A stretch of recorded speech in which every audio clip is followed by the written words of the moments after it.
Politics பேசுறான். Politics. தேர்தலுக்கு இன்னும் 3 வாரங்கள் இருக்கக்கூடிய நிலையில் கருத்து கணிப்புகள் ஒவ்வொன்றாக ஊடகங்களில் வர தொடங்கி இருக்கின்றன. போல் ட்ராக்கர் சர்வே அப்படின்னு போட்டு அவர்கள் சீட்ஸ் அண்ட் ஓட் பர்சன்டேஜ் பிரித்து திமுக கூட்டணிக்கு 172 178 வரை கிடைக்கலாம், 42.7 விழுக்காடு ஓட் ஷேரோட. அதிமுகவுக்கு 46 52 சீட்டுகள் 30.3 ஓட்டு சதவீதத்துடன். தாவேகாவுக்கு 19.2 விழுக்காடு ஓட் ஷேரும் 6 12 சீட்டுகளும் கிடைக்கலாம். நாதாகாவுக்கோ மற்றவர்களுக்கோ எதுவும் கிடைக்காது. நாதாகா மீண்டும் 5.1% வாக்குகளை தக்க வைக்கும் அப்படின்னு இவர்கள் ஒன்றை சொல்லுகிறார்கள். நேற்றைக்கு லோக் போல் அப்படின்னு இன்னொரு சர்வே ஒன்று வந்தது. அது திமுக கூட்டணிக்கு 181 189 வரைக்கும் சீட்டுகள் கிடைக்கலாம், 41 விழுக்காடு வாக்குகள் அந்த கூட்டணிக்கு கிடைக்கும் என்றும், அதிமுகவுக்கான வாக்குகள் 29 விழுக்காடு என்றும், அது 38 42 சீட்டுகளாக கன்வெர்ட் ஆகும் அப்படின்னும், தாவேகாவுக்கு அதே மாதிரி 8 to 10 சீட்டு 23.9. இதுக்கும் அதிமுக கூட்டணிக்கும் தாவேகாவுக்கும் இடையிலான வேறுபாடுன்னு இவர்கள் சொல்லுவது கிட்டத்தட்ட 5 விழுக்காடு தான். அப்ப சிங்கிள் லார்ஜஸ்ட் பார்ட்டி அப்படின்னா தமிழ்நாட்டில் 2வது இடத்துல தாவேகா இருப்பதாக இந்த லோக் போல் சொல்லுது. ஏன்னா 2024 தேர்தலை பொறுத்த வரைக்கும் அதிமுக தனியாக நின்று இரட்டை இலைக்கான செல்வாக்குன்னு தமிழ்நாடு முழுக்க நிரூபித்ததே 20% தான் வந்துச்சு. 20-21% தான். அப்படி இருக்கும்போது தனியாக இவர்கள் 24% வைத்திருக்கிறார்கள்னா அது பெருசா இது பெருசா அப்படிங்கிற ஒரு கேள்வி வரும். நாதாக்கா 4.9%. இரண்டு சர்வேக்கள்லையுமே நாதாக்கா கிட்டத்தட்ட 5 விழுக்காடு வாக்குகள். ஏன்னா அவங்க கடைசியா வாங்கியிருந்தது 8க்கும் மேல போயிருச்சு. அதுல இருந்து 3 குறைந்து விட்டதாக இவர்களுடைய சர்வே சொல்லு. சோ இந்த இப்ப நம்ம பேசிட்டு இருக்க இந்த லோக் போலா இவர்கள் சாம்பிள் சைஸ் 1,17,000 அப்படிங்கிறாங்க. ஒரு தொகுதிக்கு 500 பேருக்கு அதிகமானவர்களிடம் சர்வே நடத்தியதாக அவர்கள் சொல்லுகிறார்கள். அது இவங்க மெத்தடாலஜி எல்லாம் போட்டு இவங்க ஒரு கணக்கை சொல்றாங்க. குறிப்பாக சீஃப் மினிஸ்டருக்கான ப்ரிஃபரன்ஸ், உங்களுடைய முதலமைச்சர் வேட்பாளர் தேர்வு யார் என்று கேட்டால் தமிழ்நாட்டில் திமுக தலைவர் இன்றைய முதலமைச்சர் 41% பேர் அவர் தான் லோக் போலின் அடிப்படையில சொல்றாங்க. எடப்பாடி பழனிசாமிக்கு 24.1 விழுக்காடு, விஜய்க்கு 27.1. இதுல அதிமுகவே தாண்டிருச்சு. அதுதான் சொன்னேன், சிங்கிள் லார்ஜஸ்ட் பார்ட்டின்னு பார்த்தா இந்த கணக்குல விஜய் அதிமுகவுக்கு மேல் இருப்பதாக இந்த சர்வேக்கள் சொல்லுகின்றன. இது மட்டும் இல்லாம ஏபிபி சி ஓட்டர் 177 என்று திமுகவுக்கும் அதிமுகவுக்கு 49 என்றும், டைம்ஸ் நவ் சி ஓட்டர்காரனுங்க திமுகவுக்கு 177 அதிமுகவுக்கு 49. புதிய தலைமுறையில புதிய தலைமுறை விகடன்லாம் அவங்க தான் அதிமுக மீதான நம்பகத்தன்மையோட இன்னும் நம்பிக்கை 76 to 83 59 to 70 கொஞ்சம் கடந்த முறை பெற்ற அளவுக்கு சொல்லியிருக்காங்க. மற்றபடி வட இந்தியாவிலிருந்து எடுக்கப்படுகிற சர்வேக்கள் அத்தனையும் 180+ திமுக கூட்டணிக்கு, இவர்களுக்கு 40 to 50 என்கிற அளவுல நிறுத்துறாங்கன்னு வைங்க. இந்த சர்வேக்களுடைய சிக்கல்னு ஒண்ணு இருக்கு. அதாவது இவருடைய சாம்பிள் சைஸ் ஒண்ணு, எத்தனை பேர்கிட்ட இவங்க எடுக்கிறாங்க. ஏன்னா நாமளும் தமிழ்நாட்டில் தான் இருக்கோம், பல வருடங்களாக தேர்தல்களை கவனிக்கிறோம். வாழ்க்கையில யாராவது உங்ககிட்ட தேர்தலுக்கான சர்வே எடுக்கிறோம் சார், நாங்க ஒரு கொஸ்டினர் வச்சிருக்கோம், இந்த கேள்வி இந்த பதில் அப்படின்னு சொல்லி நீங்க தான் கேள்விப்பட்டிருக்கீங்களா? நான் ஜூனியர் ஆர்கே நகர் சர்வே எடுக்க போயிருக்கேன். நீங்க எடுத்திருக்கீங்க? உங்களை யாராவது எடுத்திருக்காங்க? என்னைய கேட்டது இல்லை, ஆனால் நான் எடுக்க போனப்போ எப்படி ரியாக்ட் பண்ணுவேன்னு தெரியும். நான் எடுத்த சர்வேல நான் ஒரு 250 பேர் பக்கத்துல போய் எடுத்தேன்னா 200 பேர் சீமானு சொன்னாங்க. ஆனா சீமான் அங்க ஓட்டு வாங்கினது டெபாசிட்டே போச்சு. அதுக்குள்ளேயும் தேர்தல் ரத்து பண்ணிட்டாங்க. அந்த தேர்தல் ரத்து பண்ணி அதுக்கப்புறம் திரும்ப மறு தேர்தல் வச்சாங்க இல்லையா. ஸோ அதனால அதுக்கு அடுத்த ரவுண்டு நான் போகல.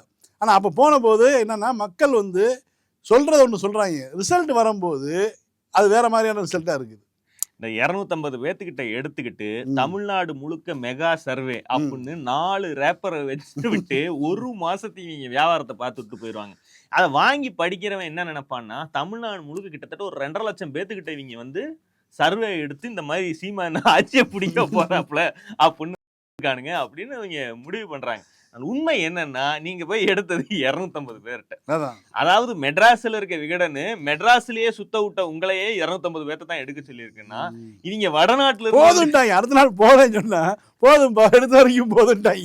இப்போ இங்க இருக்கக்கூடிய சர்வேக்களுடைய சாம்பிள் சைஸ் உடைய சிக்கல் இது. அதாவது நீங்க 1 லட்சம் பேருக்கு மேல எடுக்கிறீங்க அப்படின்னா, இப்ப இன்னைக்கு வந்து 6 கோடி வாக்காளர்கள் இருக்காங்கன்னா, நீங்க தமிழ்நாடு முழுக்க போய் குறைந்தபட்சம் ஒரு 6 லட்சம் பேர்கிட்ட எடுத்தீங்கன்னா ஓரளவுக்கு உண்மைக்கு உண்மையான அக்யூரசி எல்லாம் பிடிக்கவே முடியாது.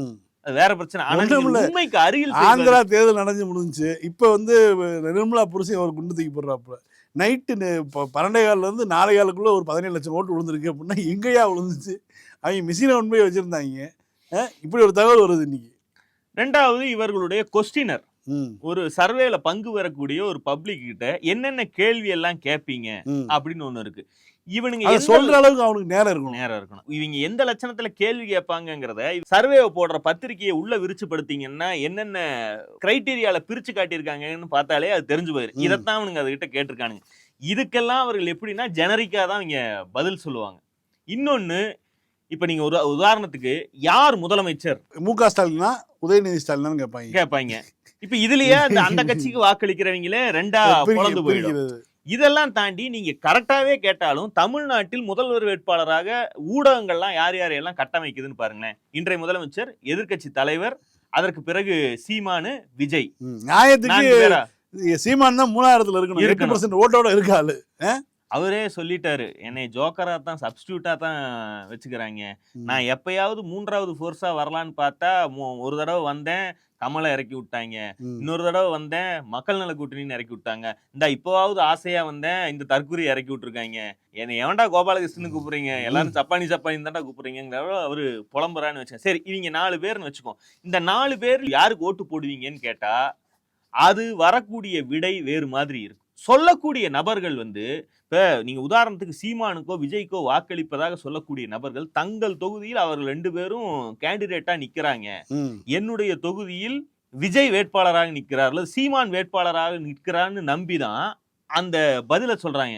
அவங்க ஊர்ல விஜய் நிக்க போறது கிடையாது. இப்ப நீங்க ஒரு உதாரணத்துக்கு இன்னைக்கு கும்பிடிப்பூண்டின்னு ஒரு தொகுதி, ஃபர்ஸ்ட் தொகுதி, திமுக சார்பில் டிஜே கோவிந்தராஜன் இன்றைய மாவட்ட செயலாளர், இப்ப சிட்டிங் எம்எல்ஏ நிக்கிறார். அதிமுக கூட்டணி சார்பில் அதிமுகவிலிருந்து வி சுதாகரன் 2 பேரும் இன்னைக்கு வந்து வேட்புமனு தாக்கல் செய்ய போயிருக்காங்க. டிஜே கோவிந்தராஜன் வேட்புமனு தாக்கல் பண்ணிட்டு வெளியே வர்றாரு. ஏடிஎம்கே கேண்டிடேட் அண்ணானு காலில் விழுந்து எந்திரிச்சு, அவருக்கே சிரிப்பு வந்துருச்சு. திமுக கேண்டிடேட்டுக்கு சரியாப்பா, தேர்தல் வேட்புமனு அன்னைக்கு வந்து காலில் விழுகிறியே, எடப்பாடி பார்த்தா நெஞ்ச பிடிச்சிட மாட்டாப்லையா அப்படிங்கிற லெவல்ல இருக்கு. இப்ப அவரும் போய் வேட்புமனு தாக்கல் பண்ணிட்டு வந்துடுறாரு. இப்ப இவங்க 2 பேரும் அதிமுகவில் ரெட்டை இலையில அவர் நிக்கிறாரு, இவர் உதயசூரியன்ல இவர் நிக்கிறார். இவங்க 2 பேருக்கும் அந்த ஊர்ல இருக்கக்கூடிய பரிச்சயம்ங்கிறது வேற. இந்த விஜய்க்கு வாக்களிக்க போகிறேன், சீமானுக்கு வாக்களிக்க போகிறேன்னு சொல்லக்கூடிய இந்த சர்வேயில் பங்கு பெறக்கூடிய நபர் வந்து கும்மிடிப்பூண்டியை சார்ந்தவராக இருக்கிறார் நீங்க வைத்துக் கொண்டீர்கள் என்றால், விஜயகுமார் அப்படின்னு ஒருத்தன் நிக்கிறான்.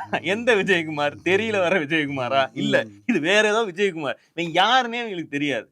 எந்த அடிப்படையில இந்த தற்குறிக்கு போய் விசில்ல குத்துவாங்க? தூத்தெறி விஜயகுமார் ஸ்ரீதர் அப்படின்னு ஒருத்தரை வந்து நாம் தமிழர் சார்பில் போட்டிருக்காங்க. சீமான் அங்க நிக்க போறது இல்ல. இப்ப இந்த நபருக்கு எப்படி அங்க வாக்கு விழுகும்? அப்போ எல்லா கட்சிகளும், பிரதான கட்சிகள் அனைத்தும் வேட்பாளர்களை அறிவித்த பிறகு நீங்க தமிழ்நாடு முழுக்க ஒரு 6 லட்சம் பேருக்கு தொகுதிக்கு 1000 இருந்து 1500 பேரை வந்து நீங்க சர்வே எடுப்பதற்கு இந்த ஒரே ஒரு கேள்வி, உங்களுக்கு 4 கேண்டிடேட் உங்க தொகுதியில, இந்த 4ல யாருக்கு வாக்களிக்க போறீங்க, இல்ல 4 இல்லாம வேற யாருக்கு வாக்களிக்க போறீங்க அப்படின்னு நீங்க போய் கேட்டீங்கன்னா, இந்த கேண்டிடேட் நேமோட போய் கேட்டீங்கன்னா, அப்பவாவது உங்களுக்கு ஓரளவுக்கு உண்மைக்கு மிக அருகில் ஒரு நம்பர் கிடைக்கும். அதை தவிர நீங்க தமிழ்நாடு முழுக்க போயிட்டு யாருக்கு வாக்களிக்க போறீங்கன்னு முதலமைச்சர் வேட்பாளரை போய் கொண்டு போய் காட்டினீங்கன்னா அவங்க விருப்பம் போல குத்தத்தான் செய்வாங்க. அது உண்மைக்கு வெகு தூரத்தில் இருக்குங்கிறது தான் இந்த சர்வேக்கள்ல சொல்லக்கூடிய நம்பர்கள் தெரிவிக்கக்கூடிய செய்தி. இவர் சொல்லுகிறார் பாத்தீங்களா, 19%, 23%.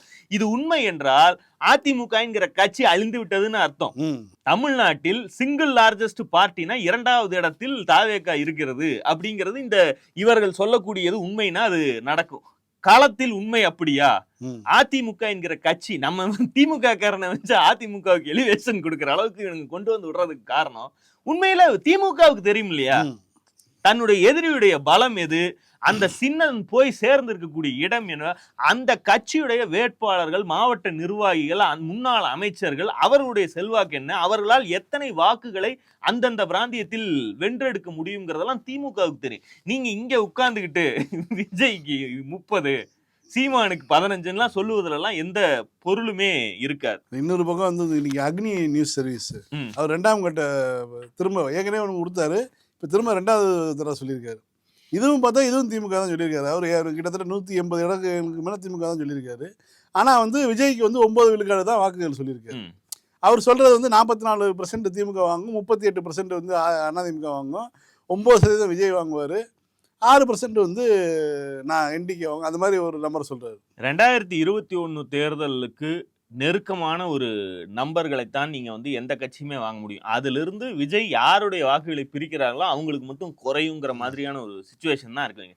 இதெல்லாம் தாண்டி சர்வேக்கள்ல பங்கு பெறுவோருடைய மனநிலைன்னு ஒண்ணு இருக்கு. அதாவது அதிமுகவுக்கு வாக்களிக்க போகிறவர் என்பவர் இந்த மாதிரி சர்வேன்னு வந்து நிற்பவர்கள் கிட்ட எல்லாம் நான் ரெட்டலைக்கு வாக்களிக்க போறேன்னு இது மாதிரிலாம் சொல்லிட்டு இருக்க மாட்டாங்க. இந்த சுப்பிரமணியபுரத்துல முன்வாசல்ல போயிட்டு பின்னாடி ஒரு பண்ணையார் துண்டோட வருவார்ல, அந்த மனநிலையில தான் வந்து பொதுவாகவே அதிமுகவுக்கு வாக்களிப்பவர்கள் இருப்பார்கள். அவங்க வந்து ஓட்டு தான் குத்துவாங்க, உன்னை வெளியில எல்லாம் அதையெல்லாம் சொல்லிட்டு இருக்க மாட்டாங்க. இன்னொன்னு வைப்ரண்டான மூமெண்டா இருக்குல்ல, இப்ப தமிழ்நாட்டுல இந்துக்கள் ஏமாற்றப்படுகிறார்கள் அப்படிங்கிற நேரேட்டிவை, சங்கிகளுடைய நேரேட்டிவுக்கு பலியாகக்கூடிய இளைஞர்கள் இருக்காங்கன்னா அவங்க இந்த மாதிரி சர்வேக்கள் எல்லாம் வரும்போது அதுவே இன்னொரு ஓட்டு மாதிரி குஷையா வந்து தங்க நெத்தியில வச்ச செந்தூரத்தோடையும் தோல்ல இருக்க காவி துண்டோடையும் வந்து அதுல பங்கு பெறுவதற்கு ஒரு ஆர்வத்தை காட்டுவாங்க. வாங்கஜி வாங்கஜி வாங்கஜி அப்படின்னு வரவேற்பு கொடுத்து தாமரைக்கு சொல்லுவாங்க. இப்ப தற்கூரிகள் பாத்தீங்கன்னா, தற்கூரிகள் நீங்க ஒப்பிடணும் ஊமை சொல்லணும்னா இந்த சில பஸ் ஸ்டாண்டுல மண்டலுக சுத்தும், வடநாட்டுல எல்லாம் சுத்தும்ல, உடம்பு ஃபுல்லா இதை பூசிட்டு ஒரு குச்சியில நுனிய கட்டிக்கிட்டு அதை சுத்திக்கிட்டே சுத்துவானுங்க. அவனுங்க ஏன் அதை சுத்துறானுங்க தெரியாது. அவனுங்க ஒரு பொது வேலையில இப்படி கிங்கினு ஆடிட்டு போறதுங்கிறது வந்து அவனுங்களுக்கு ஒரு சந்தோஷம், பைத்தியங்களுக்கு அது ஒரு இதுங்களும் அது மாதிரியான பிறவிகள் தாங்கிறனால இந்த மாதிரி சர்வே எல்லாம் எடுக்கிறத பார்த்தா அதுங்களும் வந்து அந்த இந்த போன் போட்டு வர சொல்லி பக்கத்துல வர சொல்லி அதுங்களும் இதை குஷியா சொல்லுன்னு வைங்க. ஆனால் இதெல்லாம் தாண்டி ஓட்டு என்பது யோசித்து போடுவது. 10க்கும் மேற்பட்ட காரணிகள் மைண்டுக்குள்ள ஓடும். கடந்த 10 வருஷம் ஆட்சியை 20 வருஷம் ஆட்சி எல்லாம் பார்த்துருக்கேன், இதுல இருந்து இந்த ஆட்சி எப்படி வேறுபட்டது அல்லது இதுல பிரச்சனைங்கிறது என்ன, இதையெல்லாம் வைத்துத்தான் நான் ஓட்டு போடுவேன்னு மதிப்பிட்டு ஓட்டு போடக்கூடிய ஒரு மனநிலை இருக்குல்ல. இப்படி இருப்பவர்கள் சர்வேக்கு வருபவர்கள்ட்ட வந்து இவங்க பல பேர் வந்து ஓட்டு யாருக்கு போட்டீங்கன்னு சொன்னா பெரிய ஆட்கள் வந்து சொல்லவே மாட்டாங்க. ஓட்டு தான் போட்டுட்டு இல்ல, போட்டது யாருக்குன்னு சொல்லு, ஏன்னா அது எதுக்கு உனக்கு அப்படிம்பாங்க. அப்ப அவர்களுக்கு தன்னுடைய வாக்கு என்ன அப்படிங்கிறது தனக்கு ரொம்ப பர்சனலான விஷயம். இந்த இந்திய அரசியலமைப்பு கொடுத்த அதிகாரம், ஒரே அதிகாரம், அது ரொம்ப பர்சனலான விஷயம். அதையெல்லாம் வெளியே பகிர்ந்துக்க வேண்டிய தேவையில்லைன்னு நினைப்பவர்கள், சிந்தித்து பார்த்து ஓட்டு போடுபவர்கள்ல கணிசமான சதவீதம் இருப்பாங்க. இவர்களுடைய மனநிலை என்னங்கிறதையெல்லாம் நீங்க இந்த மாதிரி சர்வேக்கள் மூலமாக அறியவே முடியாது. திமுக அதிமுக போன்ற கட்டமைப்பு பலம் வாய்ந்த கட்சிகள்லாம் ஸ்கோர் பண்ணக்கூடிய இடம்ங்கிறது அதுதான். அவர்களுக்கு தெரியும் யாரெல்லாம் வந்து சர்வேல சொல்லுவாங்க, யாரெல்லாம் சொல்ல மாட்டாங்க, சொல்லாம இருப்பவர்கள் மூளைக்குள் என்ன ஓடிட்டு இருக்கும், அவர்களை கவர்வதற்கு என்ன வேணும், அவர்களை போய் அணுகணும். ஒன்றும் இல்லைங்க, 3 வாட்டி வந்து இலைக்கு ஓட்டு கேட்டு போயிட்டாங்க, 6 வாட்டி சூரியனுக்கு கேட்டு போயிட்டாங்கன்னா எந்த இதுவுமே இல்லாம 6 வாட்டி வந்தவங்களுக்கு ஓட்டு போடுற சாதாரண பாமர மக்கள் எல்லாம் உண்டு. ஆமா, 6 வாட்டி என்கிட்ட மெனக்கெட்டு வந்து வேட்பாளர் 2 தடவை வந்தாப்புல, ஒன்றிய செயலாளர் வட்ட செயலாளர் ஒரு தடவை வந்தாப்புல, வீட்டுல ஒரு தடவை வந்து பார்த்துட்டு போயிட்டாங்க. இப்படி என்னை மதித்து இத்தனை முறை படியேறி வந்திருக்கிறார்கள், நான் அவர்களுக்கு வாக்களிப்பேன்னு சொல்லக்கூடிய இதையெல்லாம் நீங்க செய்யணும்னா இதுலதான் திமுகவுடன் அதிமுகவுடனும் பாரம்பரியமான தேசிய கட்சிகளுக்கும் சரி, புதிதாக வரக்கூடிய நடிகர்கள் உருவாக்குகிற கட்சிக்கும் சரி மேட்சே பண்ண முடியாத இடம் எதுனா, இத்தனை முறை ஒரு வாக்காளர் நேர்ல போய் சந்திக்கணும் அப்படின்னா அதுக்கு எப்பேற்பட்ட ஒரு வெல் ஆயில்டு மெஷினரி. அது இல்லாம இப்ப நீங்க இன்னைக்கு திருச்சிக்கு போயிட்டு வந்திருக்காப்ல, போயிட்டு எம்ஜிஆர் சிலைக்கு முன்னாடி நின்று போஸ்ட் கொடுத்துரு, எம்ஜிஆர் சிலைக்கு முன்னாடி நீ கையை தூக்கி போஸ்ட் கொடுக்குற, எம்ஜிஆர் என்ன காட்டிட்டு இருக்காரு, உனக்கு நடுவிரலை காட்டி கொண்டு இருக்கிறார். அதுதான் ரிசல்ட். இப்ப இங்க போயிட்டு வந்துட்டீங்கன்னா, திருச்சி கிழக்குல போயிட்டு வந்துட்டா உனக்கு வந்து திருச்சியில இருந்து தஞ்சாவூர் வரைக்கும் டெல்டா வரைக்கும் மொத்தத்தையும் கவர் பண்ணதான் உனக்கு நினைப்பு. நீ மறுபடியும் நீ எப்ப திருச்சிக்கு போற, நீ திருச்சிக்கே ஏன் போனீங்கன்னா நீ அங்க நிக்கிற, அதையும் இங்கிருந்து வாட்ஸ்அப்ல வேட்புமனு தாக்கல் பண்றதுக்கு வழி இருந்துச்சுன்னா நீ பண்ணிட்டு இங்கே படுத்திருப்ப. நேற்று சாம்பல் புதன் லீவு, நாளைக்கு புனித வெள்ளி லீவு, ஞாயிற்றுக்கிழமை ஈஸ்டர் லீவு, இனி திங்கக்கிழமை ஒரே நாள் தான் உனக்கு இருக்கு. மந்திரத்துல மாங்காய் காய்க்கிற மாதிரி தான் இவங்க எல்லாம் அணுகுறாங்கன்னு. திமுகவும் அதிமுகவும் வாக்காளர்களை சந்திக்கக்கூடிய தொடக்கூடிய இடம் என்பது இவர்கள் யாராலும் முடியாத கற்பனை கேட்டாத ஒரு விதத்துல இருக்கு. அதுதான் இந்த சர்வேக்கள்ல தெரியாத ஒரு விஷயம். இந்த சர்வே வந்து உண்மையில இதுக்கே வந்து கதறானுங்க. நாங்க ஆட்சியே பிடிக்க போறோம், நீ என்னடா 20% போட்டிருக்கேன்னு. டேய், இந்த 20% வந்து கனவுல கூட உங்களுக்கு கிடைக்க போறது கிடையாது. இதையே நீங்க தூக்கிட்டு கொண்டாடணும். நியாயத்துக்கு இந்த சர்வே வச்சுட்டு ஆட்சி அமைக்கிறக்கு ஆளுநர் ஆபீஸுக்கு போறதுக்கே நீங்க ரெடியா இருக்கணும். 8% வர்றதுக்கு சீமா வந்து என்ன தண்ணி குடிக்க தூத்துக்குடி வரைக்கும் கேக்குதுங்கிற மாதிரி எவ்வளவு கதறி, எவ்வளவு பொய், எவ்வளவு வாட்ஸ்அப் கதைகள், எவ்வளவு. எனக்கு தெரிஞ்சு இந்த தேர்தல் வந்து இன்றைக்கு தேதி வரைக்கும் பார்த்தா திமுகவுடைய தேர்தல் பிரச்சாரம் என்பது தேர்தல் பிரச்சாரங்கள் நன்றி அறிவிப்பு கூட்டம் ரேஞ்சுக்கு தான் போயிட்டு இருக்குது. நேற்றைக்கு வந்து எடப்பாடி பழனிசாமியை போட்டு அடிச்சுட்டு அவரும் அதை என்ஜாய் பண்றாரு. எடப்பாடி ஒரு மசோகிஸ்ட், வேணும்னே வந்து டெப்டி சிஎம்கிட்ட வாய விட்டு அவர் அடிக்க தம்பி நீங்க அடிச்சீங்க பாருங்க தம்பி, அது மட்டும் தனியா தெரியும் தம்பி.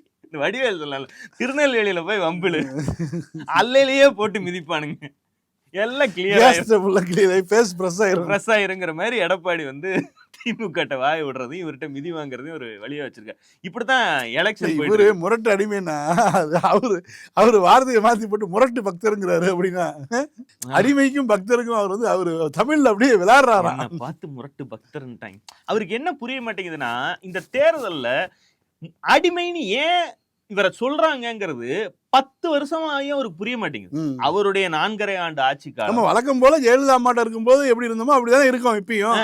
அப்பெல்லாம் சொல்லாம இப்பயும் சொல்றாங்க. அப்படிங்கிறது டெல்லிக்கு அடிமையா இருக்குன்னு சொல்றாங்க. அவங்க பிரதமர் இல்லையா, அவங்க கிட்ட பவர் இருக்கு இல்லையா, அப்ப அவங்க கிட்ட எப்படி பணிஞ்சு போகாம இருக்கணும்? மரியாதைன்னு ஒண்ணு இருக்கு இல்லைங்க, ஈடி இருக்கு இல்லையா, இருக்குல்ல. எதுக்கு நீங்க வந்து இப்படி சொல்றீங்க? புரியவே இல்லையே எனக்கு. அவருக்கு இன்னும் புரியாதது என்ன, எதுக்கு என்ன அடிமைன்னு சொல்றீங்க? இதுல என்ன இருக்கு? இல்ல அடிமையாக இருப்பதுலதான் என்ன பிரச்சனை? யாரோ ஒருத்தருக்கு வாழ்க்கையில அடிமையா தானே இருக்கணும், அது மோடி கிட்ட இருந்துட்டு போறமே அப்படிங்கிற ரேஞ்சில தான் அவர் டீல் பண்றாரு. பிரச்சனை வந்து இவர் அடிமையாக இருப்பதோ, இவருடைய கட்சியை கொண்டு போய் அந்த கட்சியுடைய ஒரு கிளையாக மாற்றி அடிமையாக இருப்பதோ இல்லை. இவர்களிடம் அதிகாரம் கிடைத்தால் தமிழ்நாட்டையும் இதே மாதிரி இவர்களைப் போலவே குற்றேவல் புரிவதற்கு, டெல்லிக்கு சேவகம் செய்வதற்கு கொண்டு போய் தமிழ்நாட்டையும் அடகு வைத்திருவார்கள். அப்படிங்கிற இடத்துல இருந்து தான் இந்த அடிமைத்தனம் வேண்டாம் அப்படின்னு அதை பிரச்சாரத்துல வைக்கிறாங்க. இதுக்கு கவுண்டர் கொடுக்கறதா அவர் விரும்புறார்.